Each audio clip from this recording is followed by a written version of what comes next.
Welcome back. Siddipet జిల్లా దౌలతాబాద్లో హిందువులు ఆందోళనకు దిగారు.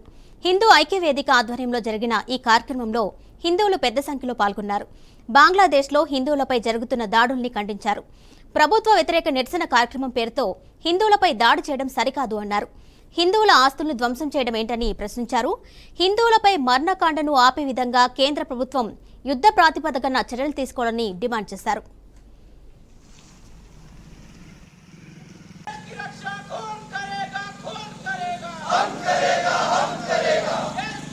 నా ఇల్లు నా కుటుంబం ఇదే జీవించుడు కాకుండా నిజంగా ఇంకొక 30-40 సంవత్సరాల తర్వాత మన సంఖ్య తగ్గిన తర్వాత అంటే ఏది మనం అనుకుంటున్నామో ఈ దేశ అస్తిత్వం ఏదైతుందో అది కోల్పోయిన తర్వాత భవిష్యత్తులో మనం ఉండలేము.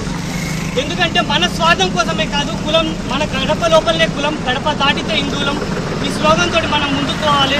ఇంతకుముందు బంగ్లాదేశ్లో 22% ఉండే ఎవరు హిందువులు, ఇంతకుముందు 100% ఉండే, తగ్గింది, సగానికి వచ్చింది, ఇంకా తగ్గింది, 22%కి వచ్చింది, ఈరోజు 8% వచ్చింది. భవిష్యత్తులో చూసుకుంటే ఈ 8% కూడా లేదు. ఈ ఇంకొక సంవత్సరం తర్వాత చూసుకుంటే తగ్గిపోతుంది. ఇట్లా హిందువుల సంఖ్య తగ్గిపోతుంది. మనం స్పందించకపోతే నా పిల్లలు నా ఇదే జీవితం లెక్క జీవిస్తే ఎవరి సమాజాన్ని పట్టించుకోకపోతే మనకే నష్టం జరుగుతుంది. మన గురించి మనం బతకడానికి పోరాడాలి. పోరాడే తత్వం లేకపోతే మాత్రం భవిష్యత్తులో హిందుత్వం ఖచ్చితంగా అంతరించిపోతుంది. మనం ఫ్లెక్సీలో చూసుకోవాలి. భారతదేశంలో ఇంతకుముందు హిందుత్వం ఉండే, అంతే మేము చూసినాం అప్పుడు అనే అంత పరిస్థితి వస్తుంది.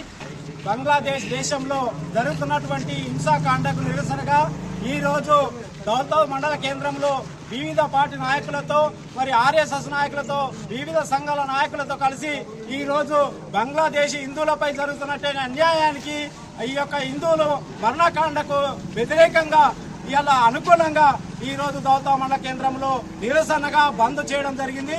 అదేవిధంగా బంగ్లాదేశ్ లో జరుగుతున్నటువంటి ఈ యొక్క కాండ నిరసనకు